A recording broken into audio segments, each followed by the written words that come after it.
I thought you meant like his name was Jason. Yeah, his whole name is his name was Jason. Oh my God, his name is Jason. Let me tell you how it's about to go. Let me show you the towel you're about to throw. This is hip-hop, try to run in our house. We'll knock your ass straight out the door. I'm the enemy's epitome, the fantasy, my tendency to mentally give your career the death penalty. I instantly advise you to match my intensity. Try to fit my brain like Jackie Kennedy. I'm so tired of the why not, tired of putting MCs in a pine box. You motherfuckers couldn't even hit me in my blind. Hey guys, welcome back to the channel, Lost Legends TV. We are Rated MC, and I'm Ray. And I'm James. We're here to review a lesser known Friday the 13th fan film. It's something that I found out about before Ray, which I'm surprised about. Because 90% of the time when a fan film comes out, the person who finds out about it is Ray. I'll be searching for that shit. So he'll look for it, he'll find it, he'll be like, bro, look, I found this, let's watch it. I just happened to be scrolling through YouTube one day and I found this, and apparently it came out in August of this year. Yeah, and I told Ray, look, hey, it's a Friday the 13th fan film. You want to watch it? And he's like, yeah. We found it. It's called His Name Was Jason. And this is an hour and a half long, basically. Pretty lengthy. I guess we'll break down the plot a little bit. Do it. All right, so this follows Bo, Chuck, Mickey.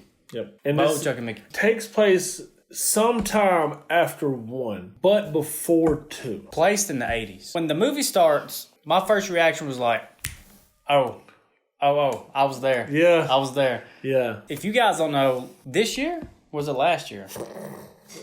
I think it was this year. Either this year or last year. Anyway, we had got the chance to go to the actual Camp Crystal Lake. And from there, we actually explored the town of, we did Blairstown, we did New Hope. We basically went to the filming locations and we ate at the diner, the Blairstown Diner. Mm-hmm. And that's where this opening scene is shot. Which, if you get a chance to go, you should definitely go. It's actually really good food. Definitely. I got this like egg burger thing. Same. It was phenomenal. It's the slasher burger. Yeah, the slasher burger. They play into it, bro. I love it. Mm-hmm. They set up in the diner. Also, before that, there's like a great cinematography shot of like the cop car. That's another great thing about this. Like, they have the old school car. They have a bunch of old school cars. And it gives you that older, like, 70s, 80s feel. Basically, it's like it's not a linear story because it's not, like, told front to beginning. They do a thing at the end, but, like, place at the beginning before the actual story. Basically, you see the cop car thing. Cop says something that, like, 3 days prior, 3 days earlier. And then we meet the characters. One cool thing I did notice, they had a character that was like Bugsy. Yep. In the like it was like I guess a basketball star, like he plays for the high school or whatever, or maybe there's a college around. But it was a nice cameo. Yeah, it was a nice little cameo. It was pretty cool. I did not see a credited actor for that at the end. So one plot point of this is, I think me and you are going to differ on this a little bit. Because me and him haven't talked much about this. Like, we spoke, like, maybe briefly about it. Very briefly. One thing I did like about the film is they focus on the town's damage after... You said you did like it? I did like it. Okay. I did like how they focused on the town's damage and the impact it had on, like, the Camp Crystal Lake murder. So evidently, it caused a ripple effect in the town. Like, Chuck owns a hardware store. Where Mickey works there. And Bo really don't do nothing. He has a job. I don't know if he works at the hardware store or not, but he works somewhere. Bo is not married. He played football, blew out his knee, and he's basically been coasting on that ever since. Chuck is married, even though it took me the longest time to actually realize he was married. To that scene, yeah. I realized it when he got out of bed, like, to go do the thing. Yeah. But, like, I realized that was when he was married. They talk a lot about Mickey being married. You never see his wife.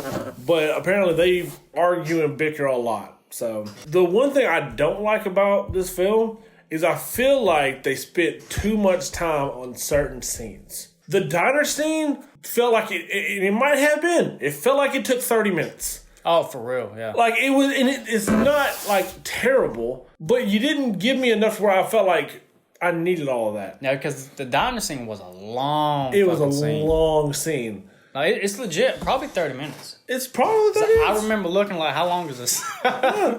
And it's not terrible, but, like, a lot of times when you see movies, like, they'll come back to the diner or something. Yeah. They'll go do something else. They're working the conversation in, like, a scheme pattern. Yeah, and that would have been fun. They also did a callback to, what's his name from the first one, the crazy dude. Ralph. They did a callback to him, which was pretty cool. Didn't show him. They didn't show him.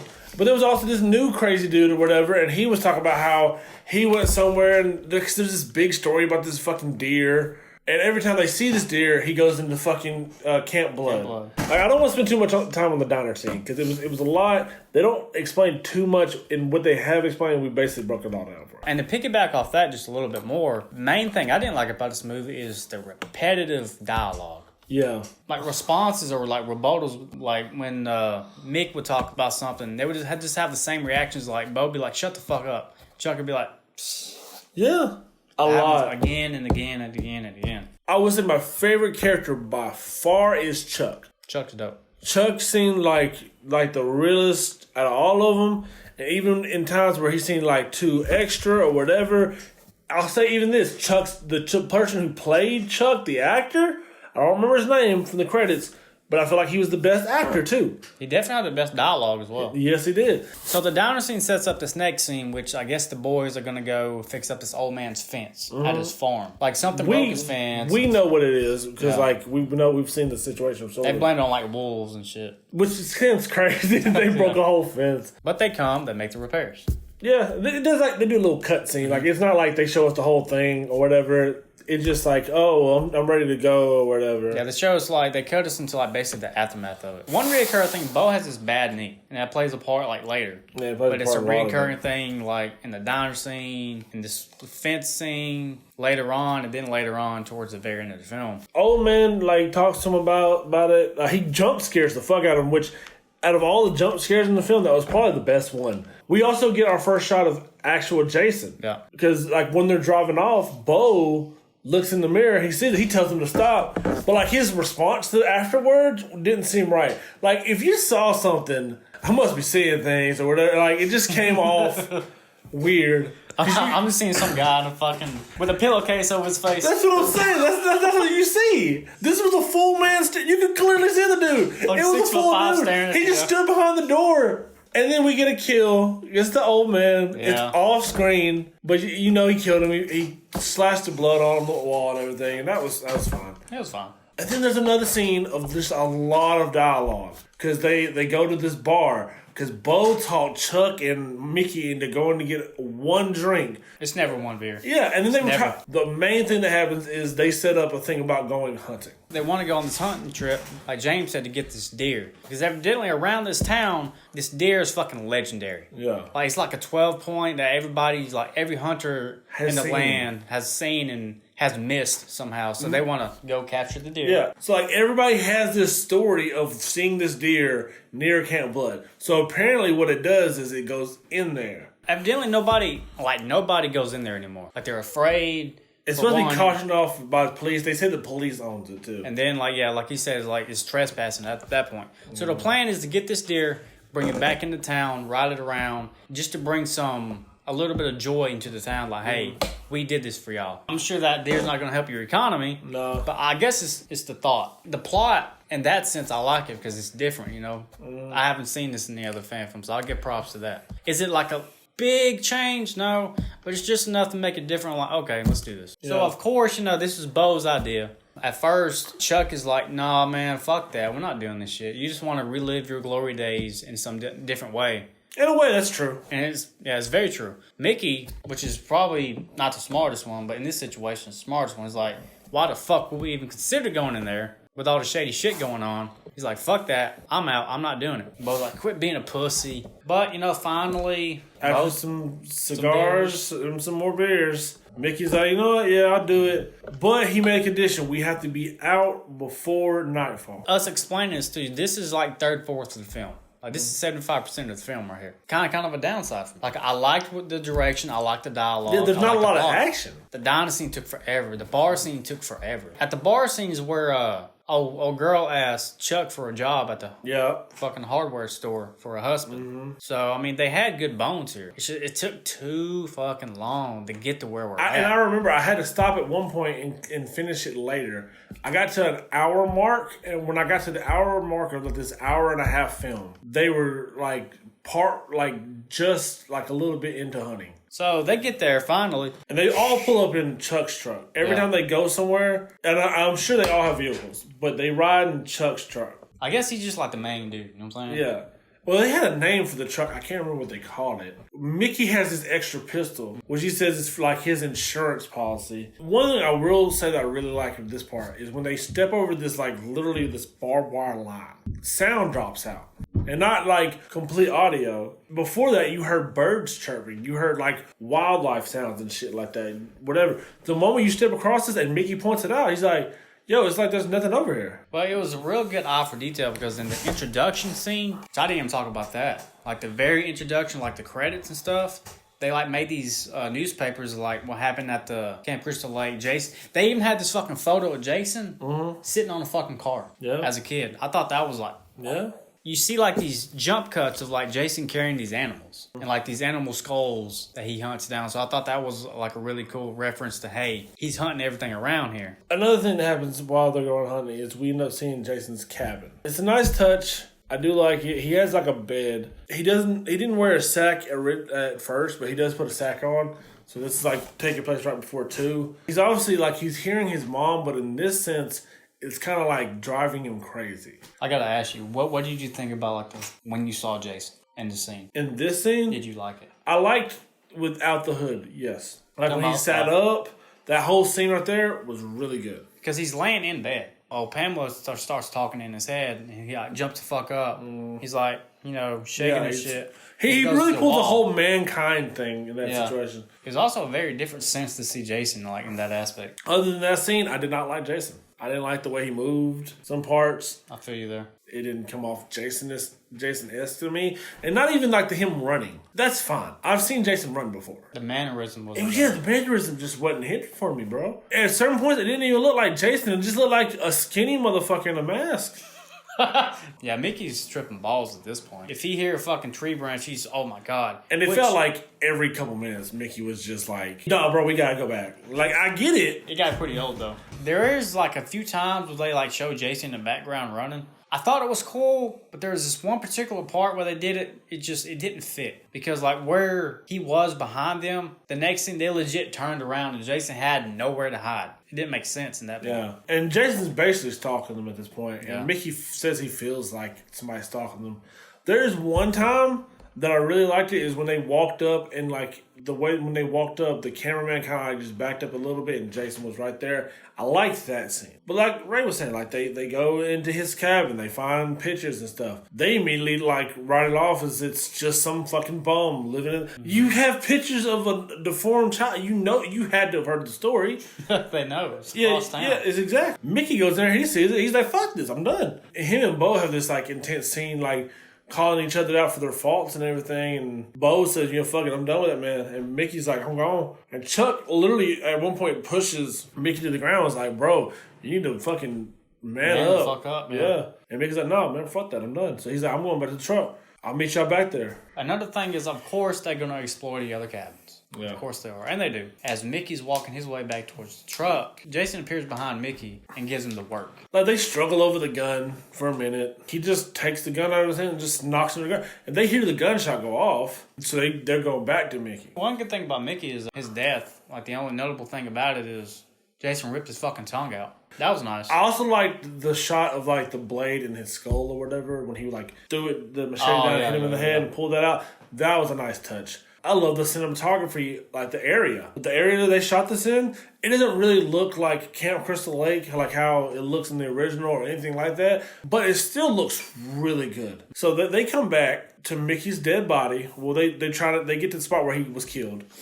They see blood everywhere. They're like, shit, a bear must have got him. All right, but you ain't seen not one fucking bear, bro. Well, we haven't heard or seen shit since we've been here. Because Chuck made it so he might have shot himself in the foot. And Bo harps on this. Like, if he shot himself in the foot, there wouldn't be, like, drag marks or something like that. Well, the drag marks are going away from the truck to go to the fucking cabin. Yeah, going back to Camp Blood. So they decide, you know what we're going to do? We're going to split up again.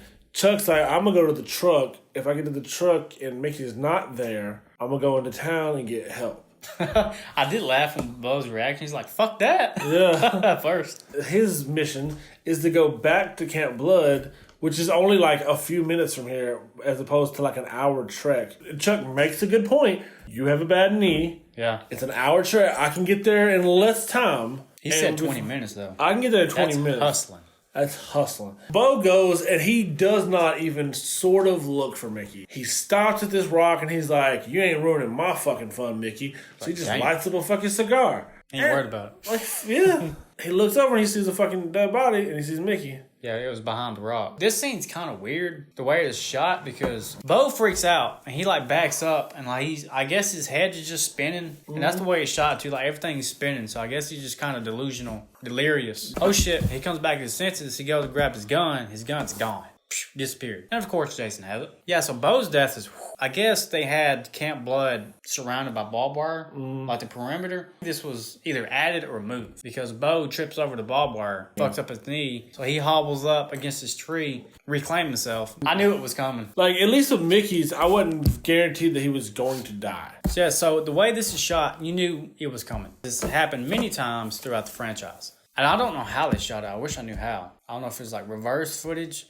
But they throw some barbed wire. Jason throws barbed wire across Bo's throat, catches it, and then just fucking grinds his fucking neck off. At one point, it didn't look great, but other than that, everything else looked really good about how he like got deeper and deeper into his fucking neck. Chuck has made it to the truck. He gets to the truck, tries to start it up, and it's not starting. Well, he opens up the hood, and guess what? It's all tore the fuck apart. So he can't go nowhere. Nope. So he's like, fuck it, I guess I'll go look for Bo again. He's screaming out for Bo and he doesn't see Bo. He doesn't hear Bo. Would you do the same? Like, if you got there and you saw your vehicle was clearly tampered with. I would like, if it was you, I'd be like, I would try to find you. Yeah, so I mean, he went and searched for his friend. He makes it back to Camp Blood. He makes it back to Jason's cabin, which he sees a lot of fucked up shit. We didn't even mention, like, inside the cabin as well, you see like pelts of animals. So this is playing off like the survivalist Jason. He finds Bo, which is really sad. He also finds Mickey's body because he finds his insurance policy. He even makes a joke. Insurance policy, my ass. And then proceeds to put the gun directly on his ass. So Jason shows up. Yeets this motherfucker out the door. Like with ease, just... But you can clearly see Chuck like dove out that motherfucking door. We saw that leg power Chuck. Chuck's on the ground. Pulls the gun out. Shoots him with the rifle. Out the Glock. He put out the rifle first, didn't he? I didn't have it because he got yeeted out the window, remember? Oh, yeah, so he put out the pistol. Shot Jason in the leg. But I know Jason went down. Because I remember vividly remembering through later scenes, because this doesn't kill Jason, of course, that he did no limping at all. He keeps coming across Jason.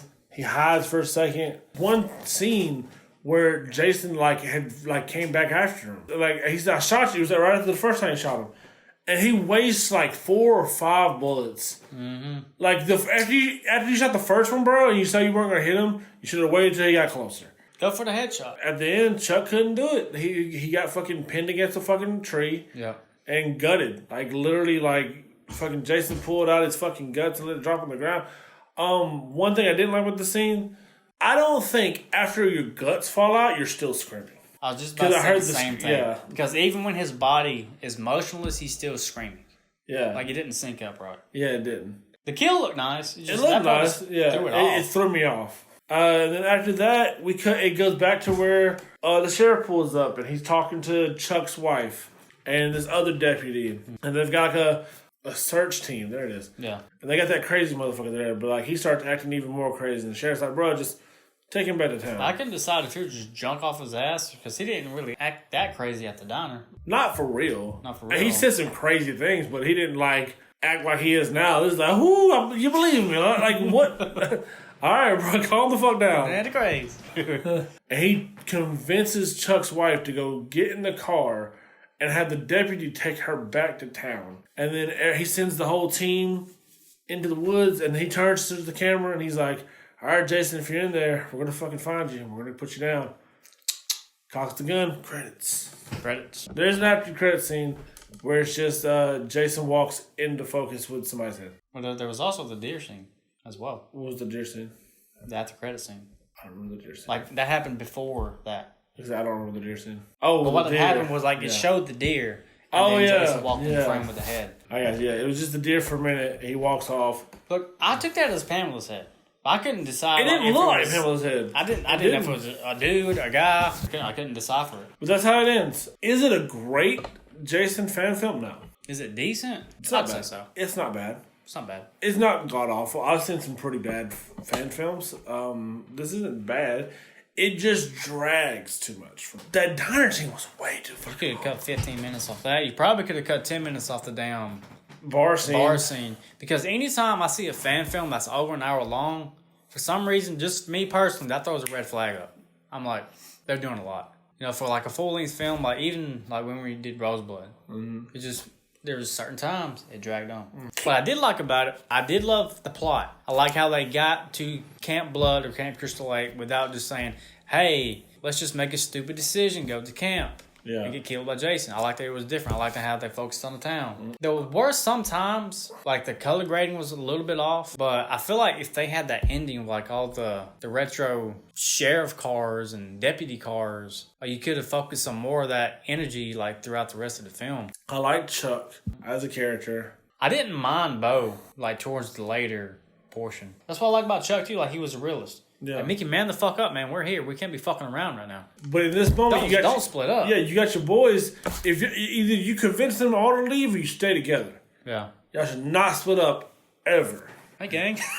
Split up. If we had to rank this, I'm going to give it a 4, maybe a 5. Me and him, our system is 5 is average. Average. I would say this is slightly below average. I'll even give it a 4.5. But I think it's slightly below average, and it's mostly just for how long it dragged on. The introduction credits were fucking amazing. Like you went and like made all those newspapers, had the pictures of Jason, you had the retro vehicles, but then you just drug the fucking like you even filmed in the Blairstown diner. Exactly. They even showed the cemetery at one point. Remember that? I want to give it a 5. I just can't. So I'm gonna go with you. I'm gonna go 4.5. We're saying this is not a bad film by any means.